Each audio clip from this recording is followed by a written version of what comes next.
Oral questions by members. Member for Abbotsford West. Thanks, Mr. Speaker. For the last several days, we have been asking the Premier to explain why his government is refusing to grant a straightforward extension to the mandatory layoff rules in the way that other provinces and the federal government have done to protect hundreds of thousands of workers, protect their job, and to prevent their employers from being driven into bankruptcy. Even though the Labour Minister has said no to that request, the Premier's more cryptic reply has been to assure the House that he will be meeting with all of the signatories to the letters that his government received on June the 5th and June the 22nd, laying out the details of the challenge and the consequences that will follow if the request is not granted. Here's the problem. We got a call, and then we did some calling of our own, and it turns out that for the vast majority of the signatories to the two letters, there is no such meeting. The Restaurants Association of Canada tells us they have no meeting with the Premier tomorrow. The Canadian Federation of Independent Businesses, a signatory to the letters, says they have no meeting with the Premier tomorrow. The British Columbia Hotel Association tells us, again a signatory to the letter, they have no meeting with the Premier. The ABLE, no meeting with the Premier. The ICBA, again a signatory to the letter, says they have no meeting with the Premier. Together, all of these groups represent thousands of small and medium-sized businesses and hundreds of thousands of employees. Can the Premier explain why he purposely left the House with the impression that he would be meeting with all of these groups tomorrow when apparently no such meeting exists? Premier. Thank you, Honourable Speaker, and I thank Inspector Clouseau for his question. I have to say, Honourable Speaker, this is the third day. I received a letter on the 22nd, which was Monday. I attended the House. I had questions from the Leader of the Opposition and other members of the Opposition about this issue, and I said that I would take their advice and counsel, and I would discuss it with many of the members who signed. Now, if we're going to split a hair, I will tell you that I'm going to be meeting with the BC Business Council, the Surrey Board of Trade, who was referred to by one of the members over there in the questions, the Vancouver Board of Trade, as well as the BC Chamber of Commerce, which overwhelmingly represents the vast majority of businesses in British Columbia. And I will, of course, reach out to those other organizations after the discussion has taken place and the determination has been made, which will happen tomorrow. But I just had a discussion with the Attorney General, who advises me. He meets with ABLE regularly, and not once have they raised this question with him. I talked to the Restaurants Association, and not once have they raised this issue with me. Those that have, I will be talking to tomorrow. The other signatories I will be corresponding with, but the vast majority of businesses represented by those extraordinary agencies, two boards of trade, Chamber of Commerce, and BC Business Council, will be on a call with me tomorrow. It's the first agenda item, and we'll deal with it at that time. Member Abbotsford West on a supplemental. Well, how can the Premier stand in this place and say these organizations have never raised it with him? They wrote to him on June the 5th and they wrote to him on June the 22nd. How else are you supposed to raise an issue with the Premier of the province of British Columbia? Yesterday, he dismissed their correspondence as being salacious, whatever the heck that means in the context of organizations trying to protect their employees and businesses that are in jeopardy of going bankrupt, Mr. Speaker. Forgive me for splitting hairs. When the Premier stands in the House and says, as he did, I will be meeting with them, referring to the letter on Thursday, I will revisit the issue and meet with all of them. Those were his words, not mine. Imagine how surprised the vast majority of the organizations were to discover that the Premier was having a meeting that they weren't invited to. That's an interesting approach to social distancing. What's at stake here? What's... It's not funny. Yeah. Thousands of businesses are risk of bankruptcy. And you think it's funny? How is it funny that tens of thousands of lawyers are here? We are. You can answer questions. Member Abbotsford West, if you would like to proceed. The Premier can try to dismiss this and make jokes about it. What's at stake here is the continued existence of thousands of businesses, mostly small and medium-sized, and hundreds of thousands of jobs for the employees that they employ, Mr. Speaker. And what's interesting is the risks associated to those businesses and those employees can be averted by the signing of a 2-line OIC that alters 2 numbers in an existing regulation. Will the Premier stop stonewalling? Will he stop making jokes about it? Will he stop making accusations about the people who have brought the issue to his attention and stand up and do what other governments in this country have done, do what makes sense, and grant the extension necessary to ensure that these workers have jobs and these businesses continue to exist? Premier. Thank you, Honourable Speaker. Well, at the beginning of the pandemic, we did extend the period by order in council, and we also offered a variance opportunity, which is part of an act that was passed in 1995, and in the 16 years that the people on that side of the House had an opportunity to amend it, they chose not to. So that variance opportunity may well have been appropriate then, but not appropriate now. I do take this issue very seriously, Honourable Member, and I'm going to be meeting with the vast majority of the signatories representing businesses in every corner of the province tomorrow morning, and the first order of business is to address this issue. I said that on Monday, I said it yesterday, and I say it again today. I'm sure there are other issues that the opposition would like to raise with us. I guess this cooperation and collegiality that was working so well for British Columbians is now out the door. Question asked on Monday, answered. I believe it's appropriate to sit down with the majority of people who contacted me and have a discussion, and that's what we're going to do. Member Abbotsford West on a second supplemental. The Premier, Mr. Speaker, seems bothered and even a bit confused by the fact that the official opposition would stand up and bring to the floor of this legislature an issue that impacts hundreds of thousands of workers and thousands of businesses. Well, he's apparently going to have to continue to go on being bothered, because as an opposition, we're going to continue to bring issues like that to the floor of this Legislative Assembly.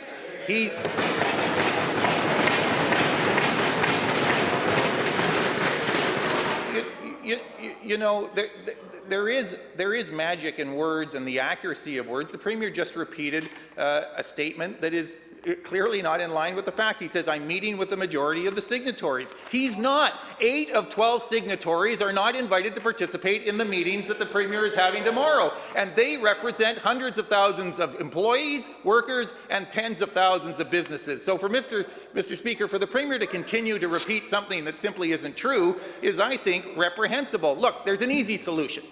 There's a solution that the federal government has adopted, that other provinces have adopted. I can't explain why the Premier's Minister of Labour, speaking for the government, said no.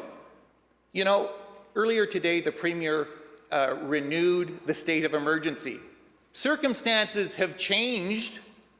The state of the emergency continues to be in place. These advocates are saying to the Premier, as long as that state of emergency is in place, our opportunity to operate is compromised, and that puts our employees and businesses at risk. Make the adjustment. Doesn't cost the government a single dime. It is in keeping with what other governments in Canada have done, and will protect workers and protect the businesses that rely on those workers and save them from being driven into bankruptcy. Premier. Thank you, Honourable Speaker. And as I said on Monday, I will be meeting with the Economic Recovery Task Force. It is not a comprehensive inventory of the signatories on a letter. But this, Honourable Speaker, Honourable Speaker, members, order, please. 3 months, Honourable Speaker. And what did the opposition bring to the floor of this legislature? A letter that I had received and I responded to, and the first question saying we would revisit the issue. I'm going to talk to the 4 of the number of groups if this. But I mean, listen, look, if the people of British Columbia are watching today, they're seeing that Her Majesty's loyal opposition asking the same questions they asked on Monday and on Tuesday, and they're getting the same answer. We're just a day closer to when I sit down with the vast majority of employers in British Columbia, represented by the BC Chamber of Commerce, the Surrey Board of Trade, Vancouver Board of Trade, and the BC Business Council. They raised the issue with me in the Economic Recovery Task Force. They wrote to me on Monday, and I'm responding face-to-face on Thursday. If that's all the opposition has got, perhaps I'll read instead from the BC Business in Vancouver, who had interviews with 4 prominent economists about how they see the economic recovery going here in British Columbia. If the members on that side don't want to raise these issues, I'll raise them myself. The question from BC Business in Vancouver: how is BC managing the reopening of the economy compared to other provinces?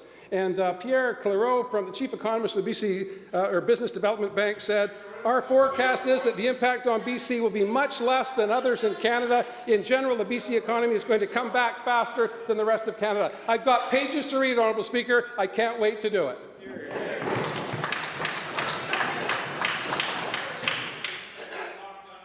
Members. Member Prince George Valemont. Well, thank you, Mr. Speaker, and I find it absolutely astounding that the Premier of British Columbia thinks it's an insignificant issue when the opposition brings the issue of keeping thousands of employees working in the province. And here's what we know. He can bluster and be as loud as he wants, but here's what we know. Since this issue was raised in the House and the Premier received a letter that can only be described as scathing from the representatives of thousands of employees and employers in our province, he has been nothing less than defensive and dismissive of those concerns. And what did he say? "Don't worry, I'm meeting with this group on Thursday." Well, now what we find out is that that wasn't accurate at all. In fact, key sectors and representatives are excluded from this solve-it-all meeting on Thursday. Here's what one of the sector's representatives said.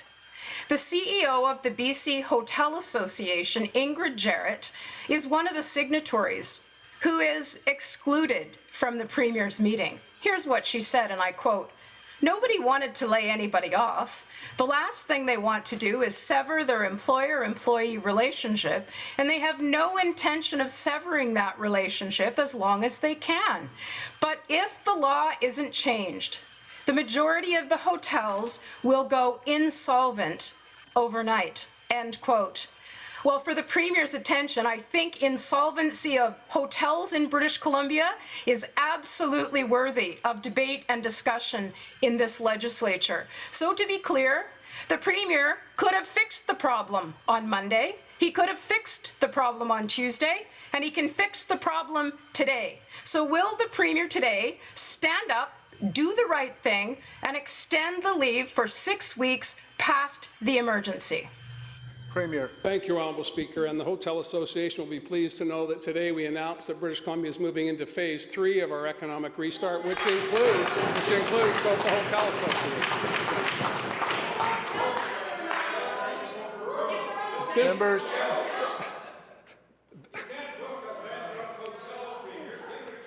Yeah, my goodness, my goodness. Champions of British Columbia, Honourable Speaker, on the other side. But let's go back to the economists who were commenting on how we're doing in British Columbia, how British Columbians are doing responding to COVID-19, The chief economist for the BC Business Council, one of the individuals I'll be meeting with tomorrow, in responding to the questions, how have we managed reopening the economy? Ken Peacock said, reading the plan, BC is in line with what's going on in other provinces. The reopening is good. I think BC managed the crisis much better. We've had better outcomes, and some of that can be attributed to how we've managed it compared to other provinces. So again, honourable member from Prince George, I absolutely agree with you. This is a serious issue, and we're going to be discussing it face-to-face, not apparently effectively with the members of the opposition, but face-to-face with the BC Business Council, 2 boards of trade, and the BC Chamber of Commerce, representing tens of thousands of businesses in British Columbia.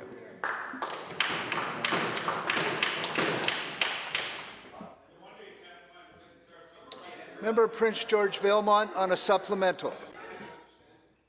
Well, thank you very much, Mr. Speaker. And the Premier can filibuster all he wants by reading out articles. What the sectors that are excluded from the meeting tomorrow are asking for is for the Premier to say yes today. This is a critical issue. 60% of hotels remain closed. And yet this entire sector, which is in every community in British Columbia, critical to the restart of the economy, is simply being dismissed by the Premier as not being important enough to attend the meeting. Just today, Ingrid said, and I quote, "Out of the 56,000 employees laid off, there will probably be about 35,000 of them that will not have a job to go back to because those businesses will not survive. For our industry, it's crippling and an undue stress and hardship on employees who are frightened that they will not have a job to come back to next week or the week after." End quote. Hoteliers feel desperate. It is time for the Premier to do the right thing. It's a simple step the Premier can take. Right now, all the hoteliers know is that the Labour Minister said no to their request. It's a critical issue. Thousands of jobs are on the line. And so to the Premier, very simple for him. A simple yes or no. Will he extend the temporary leave request today? Premier. Well, Speaker, and I thank the member for a question, and I do agree that the hospitality sector is a critical, important part of the BC economy, and that's why I was so excited that Dr. Henry and I could announce today that Phase 3 of the BC Restart Plan is effective today. That means the hard work of British Columbians to flatten the curve and to keep COVID-19 under control. But let's be under no illusion, Honourable Speaker, COVID-19 will be with us through the summer, will be with us through the fall, and likely into the new year as well, and we need to be vigilant. But I am committed to making sure that British Columbia gets back to where we were as fast as we possibly can, and I am going to do the courteous thing and sit down with the people, the majority of the people, or a portion of the people, whatever hair the member from over there wants to raise. I'm sitting down with the vast majority of the leaders in the industry, and I'm going to have a direct conversation with them. I think that's the appropriate way to go. I appreciate that the official opposition is not satisfied with me engaging directly with British Columbians. When I said, and the Minister of Finance said, we wanted to ask British Columbians what they thought, what did we get? Scorn and contempt from the official opposition. That was the end of the collegiality, I guess, when we said, why don't we all together, all 87 of us, ask British Columbians what they think. What was the response from the BC Liberal Party? Health doesn't matter to the economy. That's from the Leader of the Opposition. Health is fundamental, Honourable Speaker. Public health is absolutely fundamental. So much so, Honourable Speaker, that the Canadian Business Council, Goldie Heyer, said the following, quote, public confidence is essential to a successful economic restart. By following the advice of health officials and actively committing ourselves to fight COVID-19, we can assure Canadians that business owners and managers are working to mitigate risk and get the economy moving. Health is fundamental, Honourable Speaker, to confidence in the economy. It's a shame the Leader of the Opposition doesn't understand that. Leader, third party. Thank you, Honourable Speaker. I'd like to begin by thanking the Minister of Health for his work and answers over the last couple of days. We look forward to seeing the changes that he's promised. Thanks to his continued work, the scenarios reported by the military and the truly horrible state in some care homes in Ontario and Quebec have thankfully not been documented to the same extent here in BC. However, Honourable Speaker, here in BC we have heard from elders and family members about serious maltreatment, and in the months leading up to the pandemic, the provincial government did have to take control of 4 care homes due to dangerously low standards of care. The latest report from the BC Seniors Advocate highlights the many areas we are continuing to fail to regulate and where care homes, despite increased funding, fall short. My questions for you, Honourable Speaker, is for the Minister of Health. Will the Minister commit to increasing the frequency and length of inspections in BC long-term care homes and assisted living facilities as a measure to assure British Columbians that seniors are living with the dignity and respect that they deserve? Minister of Health. Well, thank you to the member for her question. In British Columbia, health inspections under the Community Care and Assisted Living Act are done under the auspices of medical health officers and the health authorities. Last year, there were 677 such inspections in British Columbia, and this year we're at about the same rate through 5 months. In 2020, we've done about 293 inspections, or those health officers have.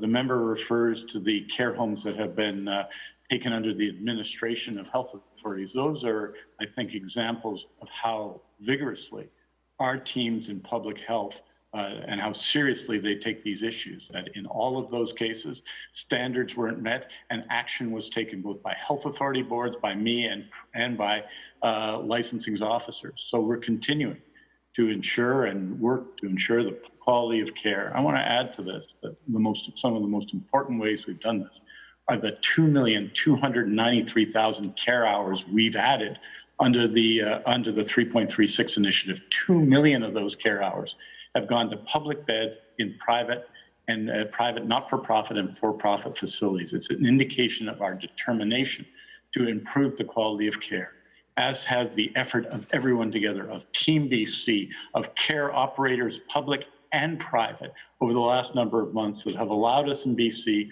while facing the huge challenges for long-term care of this pandemic, to have a record that I think deserves respect. And so we're going to continue that work, continue the significant effort by public health, and I want to thank everyone involved in public health who works with the care home sector, who fought and worked to ensure that seniors are kept protected in the pandemic. I want to thank them, and you know they will continue to have the resources they need.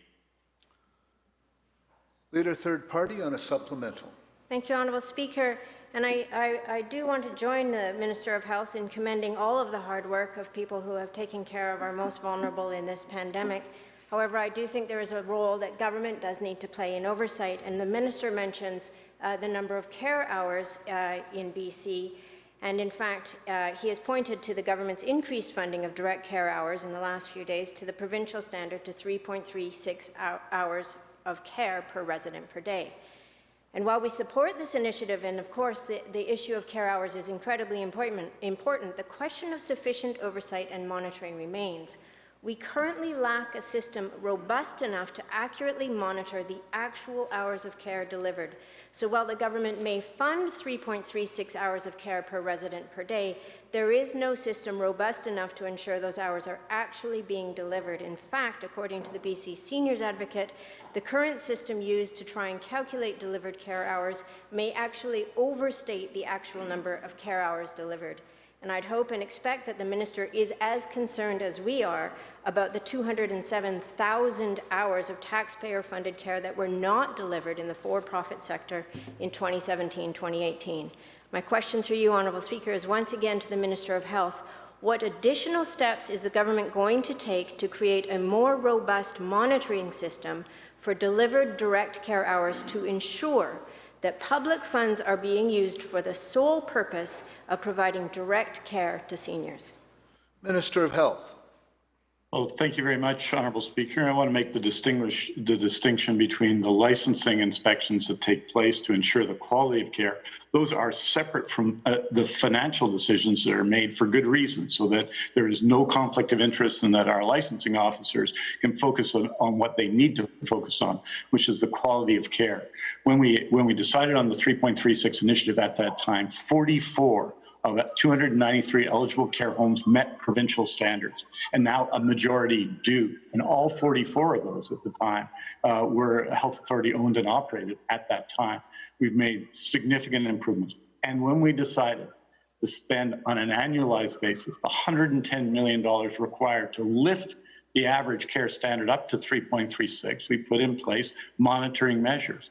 I agree that there are things to learn from the report of the Seniors Advocate, which, as the member notes, assessed statistics from 2016-17 and 17-18.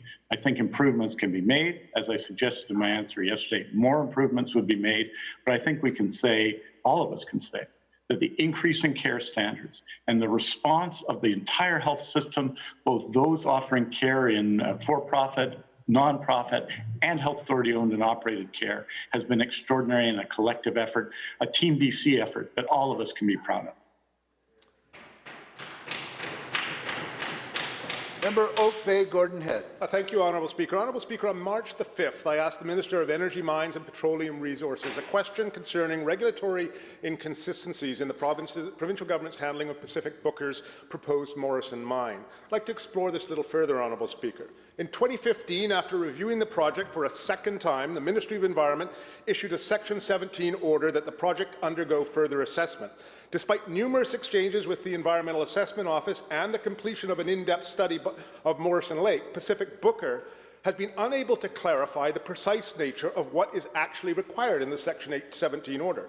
For Pacific Booker, this order has been tantamount to a rejection of its project without the Ministry formally saying no. Government recently amended the environmental assessment process to provide certainty of process and clarity of regulatory considerations. When presented with an application for an environmental assessment certificate, the Minister is given three options under the 2018 Environmental Assessment Act. Number one, grant the certificate. Number two, grant the certificate with conditions attached. Or number three, reject the project. Pacific Booker's treatment doesn't align with the new assessment standards. They've been given the opposite of regulatory certainty, and their project has been shunted off for a further assessment. My question is to the Minister of Environment. Considering the recent changes to the environmental assessment process, will he amend the 2015 order to clarify the nature of the work required by Pacific Booker Minerals? Minister of the Environment. Thank you very much, Honourable Speaker, and thank you to the member for the question. I recall the question to my colleague, the Minister of Energy, Mines and Petroleum Resources in March quite well, and as the Minister of Energy and Mines said at the time, he and I can't speak to the specifics of why the old government made the decision that it made with respect to the proposed Morrison mine. The member is also correct. We made significant changes to the Environmental Assessment Act through revitalization, and we're proud of that as our government. We've brought new transparency to the Act. We've included engagement of Indigenous peoples and local communities at the front end, and we have taken steps to ensure that good projects that respect the environment, that respect Indigenous peoples, and respect the public can be approved more quickly with greater certainty. However, with regard to Pacific Booker, the member is correct. Under the old Act, the decision was made to require additional information from the proponent before a final decision on the proposal was made. Under the new legislation or the transition regulation, there is no ability to take a project like Morrison that has proceeded this far down the process and transfer it to the provisions of the new Act. But it's my understanding that the company is currently working through the required regulatory process for further assessment in tandem with the Environmental Assessment Office. Oak Bay, Gordon Head on a supplemental. Thank you, Minister, for your answer. I think the Minister may have missed the point. Pacific Booker doesn't know what the Section 17 order does because what they're supposed to do has not been conveyed to them with any certainty. So they are left with an uncertain order of which they don't know how to respond. So it's not possible for them to move through the regulatory process when that process has not been defined in which they could go. They've conducted detailed assessments of Morrison Lake and its internal wildlife, including measuring water quality and lake mixing patterns, as well as investigations into fish habitat and spawning patterns. They've pledged to use cutting-edge technology to reduce groundwater seepage from the tailings storage facility, and they've even completed a request, and they were the only one asked to do so, to comment on their implications of Mount Polley for their tailings management. Throughout the protracted environmental assessment process, Pacific Booker has stated its preference to use local suppliers and to hire local workers. The project would generate over 1,000 jobs in the region near Smithers, and it would provide millions of dollars in tax revenue. At a time when the provincial economy is reeling due to the efforts of COVID-19, the project would give that region a much-needed economic boost. My question again, Honourable Speaker, through you to the Minister of Environment is this. Given the extensive work undertaken by Pacific Booker Minerals to examine and reduce the environmental impact of the potential Morrison mine project and the potential economic benefit to the province, will this government commit to ensuring that the company receives a timely, unbiased review of the latest proposal, and in particular is given clear instructions from your office so that it knows what boxes need to be ticked so that they can follow due process rather than second-guessing certain people who haven't made that very clear. Minister of the Environment. Thank you very much, Honourable Speaker, and thank you again to the member for the supplemental question. The company, of course, has to provide some very specific additional information that was required under the order. The order was specific. Some examples of the type of additional information required are sockeye salmon use of Morrison Lake, Upper and Lower Tallow Creek, and the Morrison River, hydrogeological and groundwater data for areas between the mine and Morrison Lake, and further engagement with the Lake Babine Nation and other impacted First Nations. I'm advised that the company made its latest submission to the Environmental Assessment Office in December, and that Environmental Assessment Office staff met with the company this past February as additional information was required from the company. It is certainly not the intention of our government to make proponents guess at what is required. I've checked with the Environmental Assessment Office, and my understanding is staff there are working to help answer any questions that the proponent has with respect to the information required. I'm advised that the company plans to provide an update to the Environmental Assessment Office regarding their next steps, and the Environmental Assessment Office will be very happy to assist them in a timely answering of the questions required by the order. And as Minister, I assure that when the application is complete and ready for reconsideration, it will be considered in a timely manner. Thank you very much. Thank you, members. Exercising my discretion, I'm going to allow a question from Peace River North because, as you will all know, there's only been 2 members from the official opposition who've had an opportunity to ask a question. Proceed, member. Thank you, Honourable Speaker. A pleasant surprise, I might add. I appreciate it. The Premier made a promise to parents in 2017, just before the election, and I'm going to read a little piece of that promise. We do not have any plans to change the existing funding for independent schools nor the legislation that governs them. But, Mr. Speaker, that's exactly what happened by slashing 21% from their budget. And Elsa, grade 5 student, also wants to know why the Premier broke his promise. Mr. Speaker, I have received hundreds of letters, emails, and phone calls from parents who want to know why the Premier broke his word. Many students that attend IDL schools come from diverse learning backgrounds, students that are struggling in traditional learning environments, as well as students that learn in remote areas like my area in the Peace Country. Parents feel like they have been singled out for choosing how they want to educate their children, and that the Premier is picking sides with how he wants to teach kids. Furthermore, schools were told directly by the ministry that this was a political decision. So, to the Premier and to his promise, I'm going to read Elsa's question. I want you to talk to me, and I quote, I want you to talk to me as an 11-year-old and tell me why it's okay to wreck my schooling, please. Tell me why I can't learn the best way that works for me. Minister of Education. Thank you very much, Mr. Speaker, and thank you to the member for the question and the opportunity as well to join in with all members of the House who have congratulated the 64,000 members of the graduating class of 2020. And I want to also take this opportunity to thank all of the parents, teachers, support staff, principals and vice principals, school leaders around British Columbia under the direction and capable leadership of Dr. Bonnie Henry for managing over the last 100 days our school system during a pandemic. We have fared very well in British Columbia, and we're very pleased that being able to restart schools in a safe way for the month of June, we have had 200,000 students return back to the classroom, which sets us up for a very strong restart in September. To the member's question, the changes that we have made bring independent distributed learning funding in line with every other independent school in Category 1, in the Group 1 rates. So this is consistency with funding rules that govern Catholic, Sikh, Anglican, Jewish, Montessori schools in the brick and mortar independent school sector. And I would add that even the opposition, when they were in government, had concerns around funding rules with IDL schools. They brought in a cap on supplies.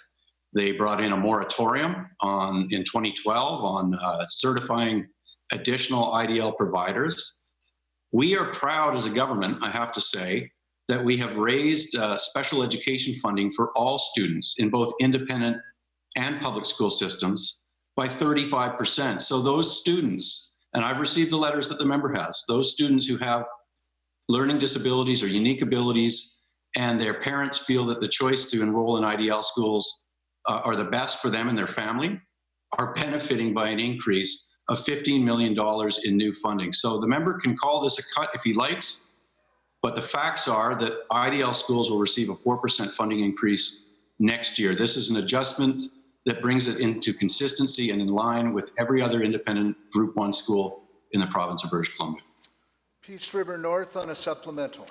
Thank you, Mr. Speaker, and it's quite shameful actually how the minister has completely dismissed a $12 million cut to IDL students. That's $800 per student that has been cut. So he can twist it around however he wants, but at the end of the day, the Premier has said he would not make any cuts or any changes to the legislation regarding independent schools. So again, I ask the Premier, why did he break his word? Minister of Education.